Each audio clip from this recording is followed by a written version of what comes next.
My position on abortion is definitely informed by being a mother of 4 children, going through 4 pregnancies, being a woman as well.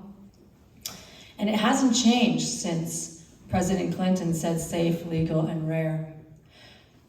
In my 2 years of being in Hartford, I don't know one Republican legislator that wants to make abortion illegal in Connecticut, including myself. Again, there is not one Republican legislator who wants to make abortion illegal in Connecticut. Every state is different, and in our state, there is not one Republican who wants to criminalize abortion. The conversation on abortion and why I voted against 5414, and I wish you could be in the room when the Democrat legislators opposed that bill, because you could have dropped a pin when you heard one of the Democrats speaking. Access to abortion, according to her speech, and I wish you could hear it, is not the issue. In fact, she takes great umbrage to how much access there is to abortion in her communities. And she said that on her way to school, she could pass a Planned Parenthood office before she could get to her school. So she took great umbrage at the legislators who were passing this bill on the case of access. And then on the case of safety, this was about having midwives and nurses perform surgical abortions. Having been pregnant, pregnancy is a serious medical event. And they themselves said, we all have great access to health care, but those Democrat legislators that opposed this bill said, why would you open this up to make it less safe for us? And they voted against it, which was historic. So thank you.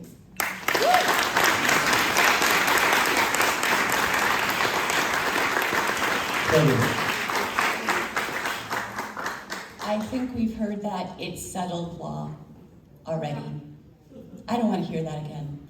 And if I'm elected, the first thing I will do is introduce a constitutional amendment and this whole idea of codification. The point of legislators is to change the law. And over the past, since 2014, the Republicans have tried to introduce legislation 30 times to roll back Roe v. Wade in the state of Connecticut. Remember those numbers, because this is not safe here. And let me make sure that everybody understands why this is so important we have this in our state. We are now competitive on a business level. I don't think most people understand this, but Eli Lilly, the day after Indiana made a total abortion ban, basically said, we're not growing our company in this state anymore.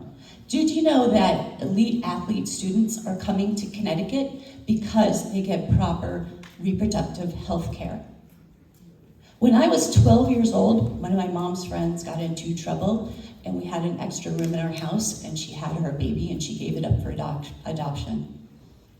I admire that woman, but I also know the pain she went through. The pain, how hard it was to give up that child. And she would say to us, she'd come visit us down the road and say, I would look into playgrounds and I would wonder if my daughter was there. So do not think that that is an easy option. It's not simple. Every woman needs to have the ability to choose, and the government should never be in our doctor's offices. And when I hear the party that's all about freedoms and liberties and rights telling me that they are going to be in my doctor's office, I'm like, what? Hello? Anyway. Exactly. Okay. Time out. Thank you. Obviously. Yeah, it's okay for COVID, but not with anything else. Right? Okay. Back to a more local subject. It's the hypocrisy. I know these are intense topics. One of the long-standing concerns of backcountry Greenwich residents is the amount of time it takes for firefighters to reach certain areas of our neighborhoods. This has been well documented by an independent consultant retained by the town to study the problem. What can you do at the state level to help leverage resources to improve our fire coverage and access for the firefighters?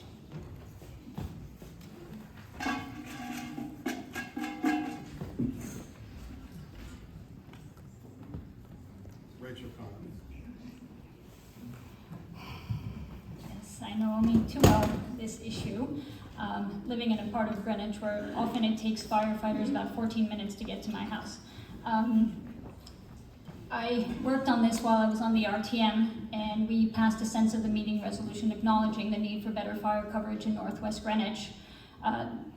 That resulted in the study, the Matrix study, which confirmed this need. However, since then, we haven't really made progress. We did make progress in one area where Steve Meskers, the representative from the 151st District, was able to secure $500,000 in funding for the Round Hill Volunteer Fire Station. This is a step in the right direction because they are the renovations are sorely needed. I happened to be there the other day and saw how much work needs to be done in that fire station. And that is something that I could do, is advocate for more funds from the state to improve the Round Hill Volunteer Fire Station and look at other alternatives should that be in our cards in the future. And I would certainly advocate for that funding. Thank you. Thank you.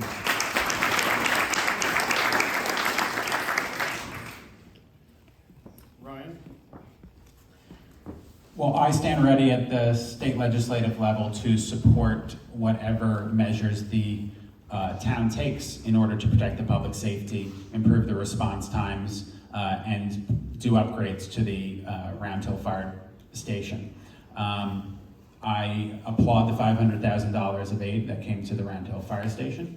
I think the submission was probably made before I joined the legislature, and in the future I continue to stand ready to support whatever efforts the locality thinks is proper and necessary in order to improve response times and protect the public safety writ large. Thank you.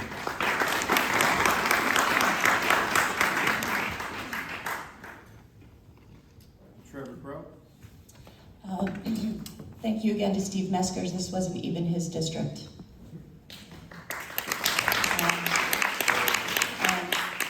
Ryan was on finance and bonding, so not exactly sure where that happened. But I agree, we need to absolutely invest in our infrastructure and make sure that response times are good, reasonable, and safe for everybody involved. I also want to support the firemen in different ways. There are areas that we really need to help them out.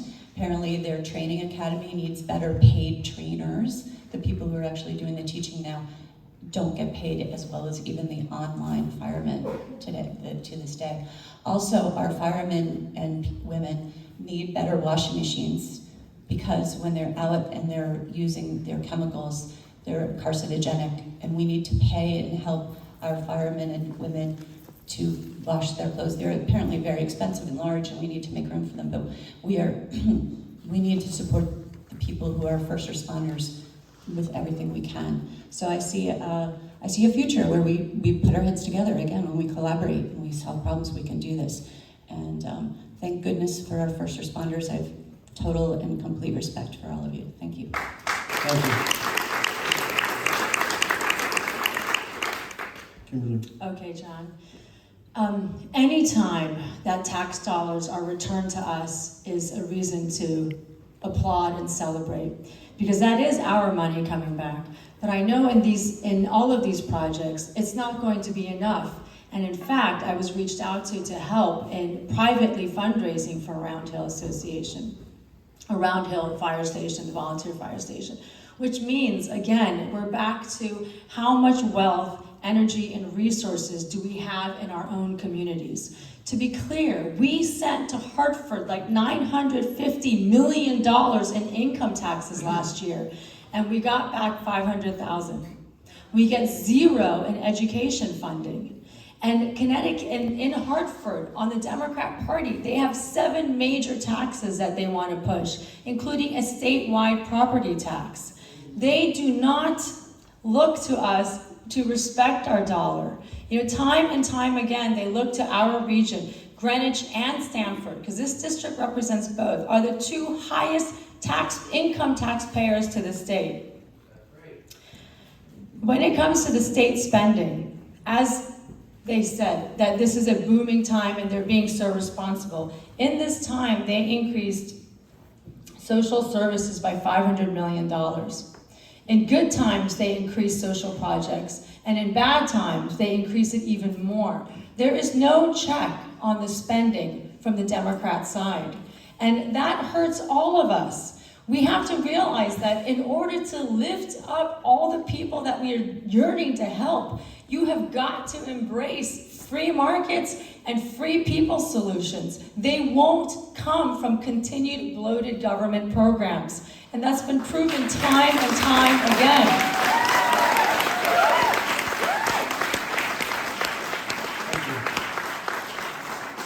Okay, we're on to our last question, which is about taxation. Greenwich taxpayers carry a large percentage of the state's budget, but it often gets proportionate in return as the state's financial needs devour this revenue. With high costs projects slated for the near future, such as school renovations, major roadway projects, stormwater and flood management projects, and other vital town infrastructure needs, what can you do to make sure Greenwich gets its fair share?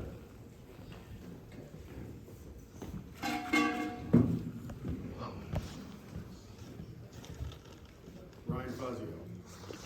The fiscal and economic leadership in this state has been abysmal for a long time, and it's hurt our community significantly.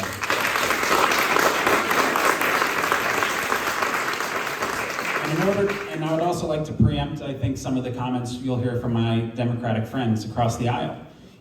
We've seen the movie before where at election time, Democratic candidates for office in Fairfield County say they're for fiscal responsibility and tax relief. In 2015, a gubernatorial candidate from Stamford ran for office saying that he was against any further tax increases, and then he increased income taxes and chased GE and other companies and jobs out of the state. In 2018, my predecessor said she was for cutting taxes on all families, except she voted to raise taxes by $650 on the average family in this district. The other state senator from New Canaan, a Democrat who's campaigning for my opponent recently, said he was a fiscal conservative when he was elected to office in 2018, and yet he voted to raise taxes in his very first year by over $1 billion per year on the Connecticut taxpayer. We've seen this movie before, and we can't make the same mistake again. We need to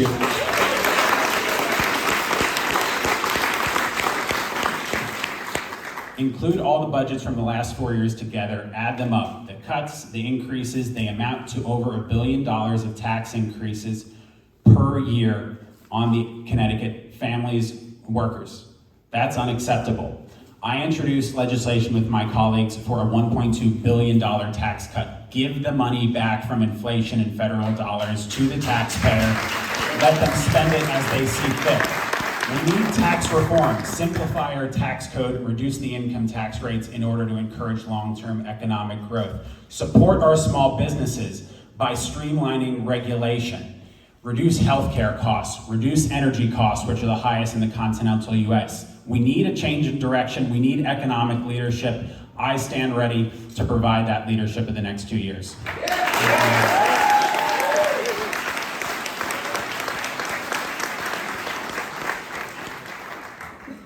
Trevor. Okay, we have 100,000 jobs that are unfilled in this state right now. Think about that number, 100,000 jobs unfilled. We need to teach people how to do these jobs. They're high paying, but they're also high tech. They're nurses, they're machinists. There's a whole bunch of things we need to do to grow our economy. The incumbent voted against increasing community college and also against technical schools.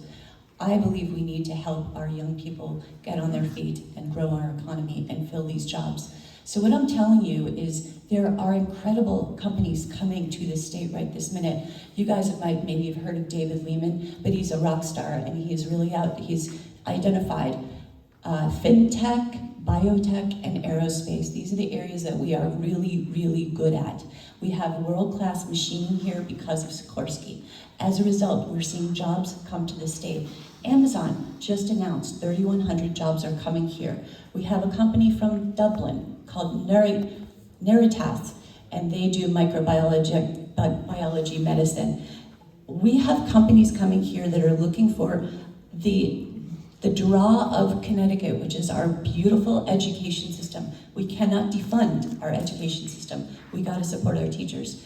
We have to help our I'm just, sorry, I'm off a little bit.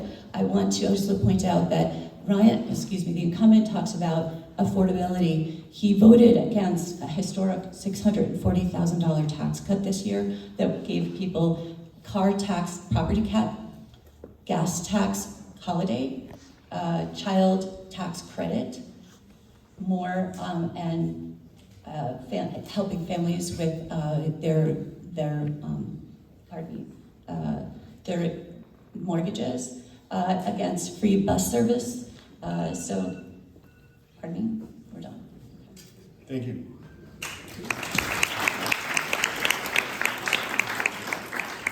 Kimberly. Sorry, I lost my train of thought. Is this the taxes question?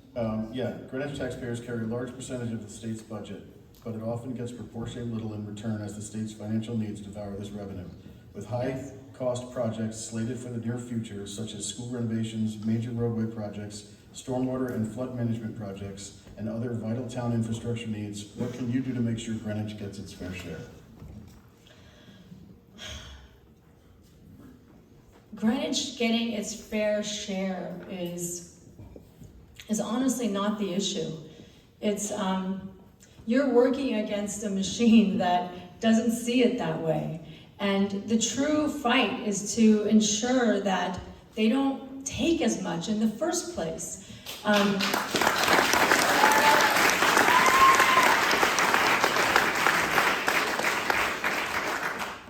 sorry, it's just a little distracting with all of these very soundbite like attacks, because these bills are complex. You take the time to read them. I mean, this is genuine, it's a part-time job, but it is a hard job when done correctly. And these bills are complex. They're full of so much stuff that most people, you really have to wait, you have to take some time to understand what the implications of these bills are, which is why you also have to talk to subject matter experts. You have a room full of people in Hartford who pass bills that are life-changing bills, and they are not experts in any of these subjects. But the place that they are so good at is spending your money. They have a project for everything.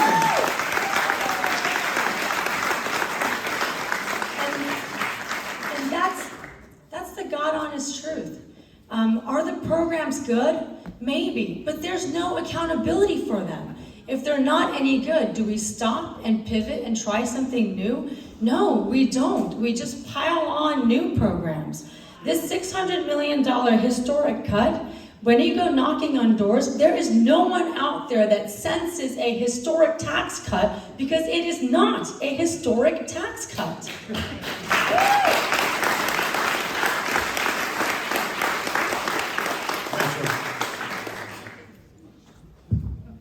Our economy is in the best shape it's been in years. We've paid down $5.4 billion in unfunded pension liabilities, which will save us over $400 million over the next 25 years. Our rainy day fund is at its legal maximum, which means we are well positioned to weather an economic downturn or other pandemic. Rating agencies have noticed and have upgraded our ratings to AA and A+.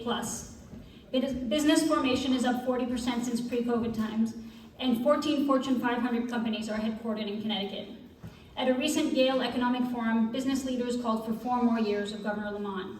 Our biggest challenge at the moment is finding enough workers to fill the 113,000 jobs that we currently have open. That being said, as you mentioned, Greenwich's taxes provide 15% of the state's revenue. I will advocate for our district to make sure that we get what we deserve. In the recent budget, there was $206 million for West Hill High School, which is part of our district. There was also $2 million for roads in both Stamford and Greenwich, which my opponent voted against.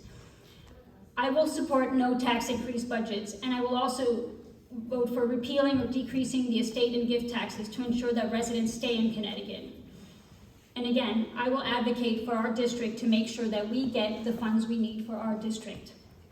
Thank you.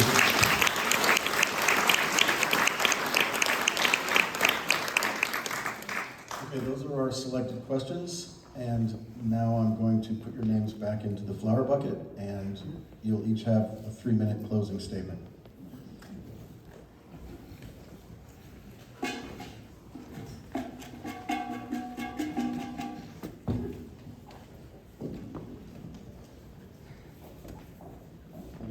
Monty Hall. Kimberly Fiorello. Okay, thank you, John. Thank you so much for this opportunity to be able to speak with you. And I hope my body of work speaks for itself. As I said, it is a hard job done correctly. And I have read all those bills, and I have voted according to the Constitution that I took an oath to. And the Constitution is there to respect your individual rights. Our government is not constituted to solve all our problems, and you wouldn't want that. You really wouldn't. We are much better in the private sector and with our own creativity to solve our problems. I have not relied on my own intelligence, but relied on subject matter experts to inform my votes. And when I find great subject matter experts, I have brought them to you. I have held more than 11 different town hall meetings so that not only can I have access to information from thought leaders in our community, but you have access, so you can ask the questions as well.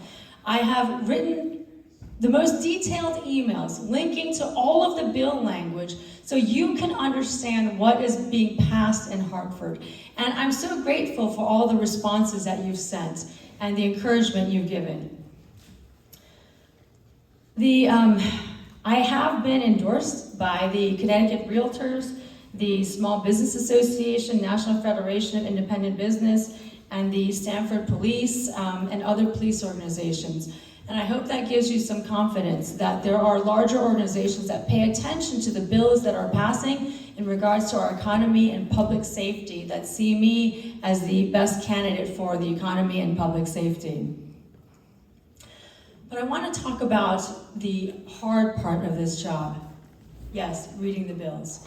But the other part is the politicking, getting inside the scrum. And what you will see from me is I always want a fair and honest conversation. I will never parody or mischaracterize my opponents on any bills. I wouldn't do that on any public policy idea that they bring forward. I wouldn't do that to any opponent. I didn't do that 2 years ago. I don't do it now, and you will never see me do that in the future. And the reason is, I so appreciate that, but you're eating into my time. The reason why I don't do that is because I want people to be engaged. You cannot be afraid of politics. You have to want to raise your hand and have a voice and not be afraid. And so you will never see that. And at the end, you will hopefully pass out one of these. This is an endorsement from a Democrat leader and also the former director of the Fiscal Analysis Office. And I hope that's to my credit. Thank you so much. Thank you.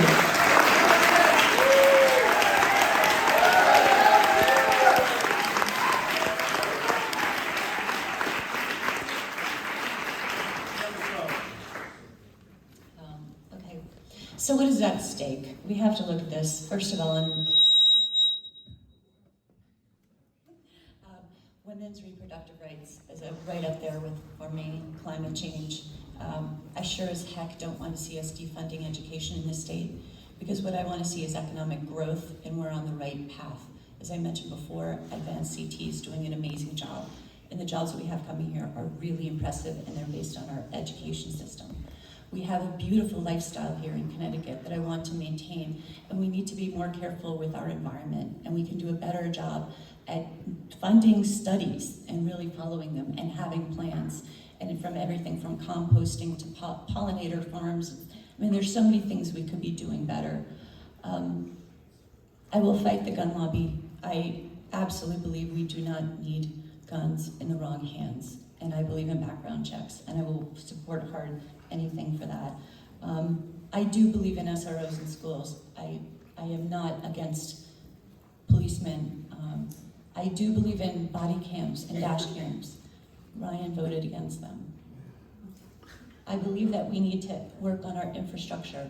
Again, our colleagues here voted against $206 million for our school system, against $2 million for our roads. We need investment, we need money from Hartford coming back here, and including the federal infrastructure bill with it, which is going to be another $4.6 billion investment into our state. And we need to work on our roads, our trains, and our grid. We need to work with Eversource to bring our utility prices down. There was a good bipartisan effort, but we need to keep working on more regulation from PURA. Eversource is making double-digit profits this year. That should be passed down to the customer. I really believe we can work on this on the state level. I will put our children first, and that goes for school safety and gun safety, but also investment in their infrastructure of their schools themselves. Our schools in Greenwich, we saw an article this morning, $122 million we need to invest in the schools. We actually had a ceiling fall in North Minas last year. That's just not okay. And if the incumbent was a leader, he served on the RTM years ago, maybe we wouldn't be seeing this kind of a problem. These infrastructure investments in the school system in Greenwich might have been better caught up, better maintained, better stewardship, if you will. So here we are, we're looking at a situation where we're having millions and millions of dollars to get the schools back up and running, or at least ADA compliant, let's start there. And we need to do it fast. And we missed an opportunity with almost zero interest rates. So we need to work on a lot of things. And again, we have storm clouds coming, there's no question. We're all feeling the pinch on inflation. Okay, thank you very much. Thank you.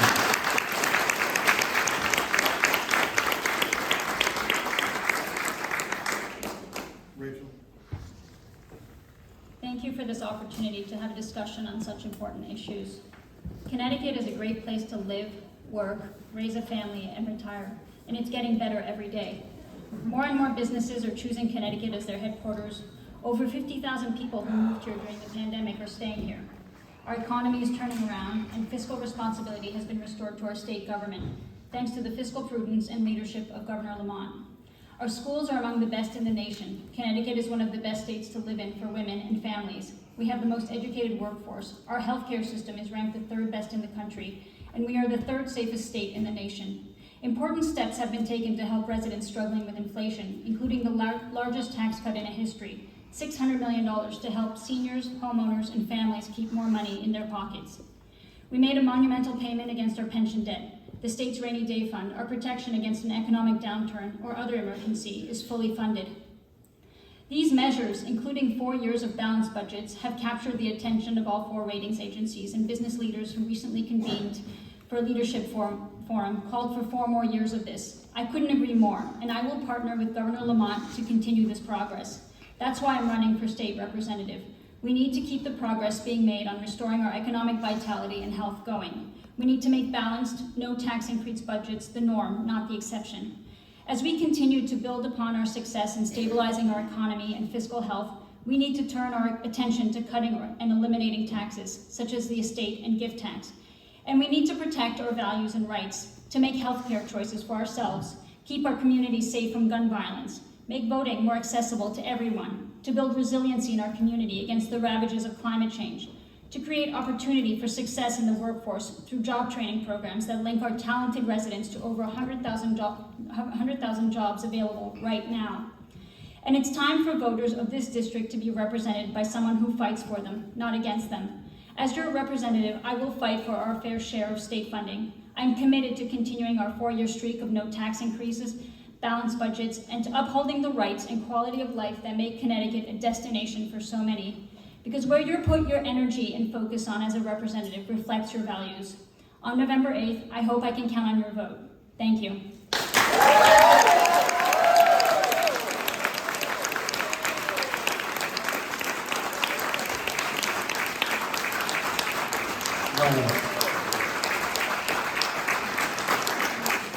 Thank you to the Round Hill Association, thank you, John, and thank you to everyone who attended this important discussion, including my colleagues, my friends from across the aisle.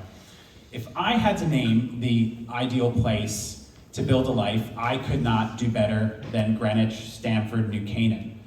We have good people, an educated workforce, natural beauty, prime location. We have everything working in our favor. And yet, our community faces immense challenges. Our community is struggling.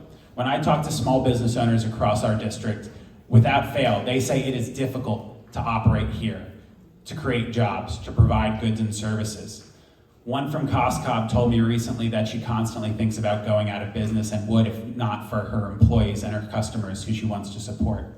A tech business founder in Stamford said without a doubt it would be more profitable for him to move to a different state, except he loves Stamford and wants to stay here. A plumbing small business owner told me recently that the deductibles he faces on healthcare for his family and for his employees are through the roof, totally unaffordable. He's struggling to get by. We need to send help to Hartford. We need a positive change. If you think that the situation that we face in Connecticut in this community today is the best that we can do, I understand why you'd want to deliver large majorities to the people in Hartford. But if you believe that we can do better, I might suggest a change. I do not understand for the life of me how we haven't talked about local control of our town's planning and zoning tonight. But the idea that we can be governed more effectively by Hartford than we can govern ourselves here in Greenwich, Stamford, and New Canaan is an offense to common sense, and yet 830G stands.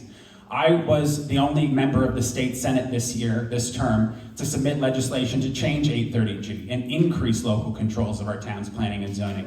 And I was happy to co-introduce that bill with Representatives Aurora and Fiorello.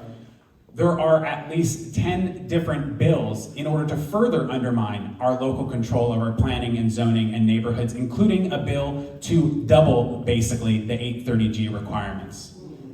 That's unacceptable, yet it's the bill that was submitted by the chairman of the Senate Housing Committee. If they have a veto-proof supermajority next year, if they sweep the legislative elections here in southwestern Connecticut, then that could pass into law. There is an immense amount at stake for our community in November 8th's elections. But together, we can reduce taxes, reduce the cost of living, and support small businesses. We can keep every member of our community safe and support local police. We can protect our time-honored traditions of local control, and we can create a future that is brighter for all. I ask for your vote on November 8th.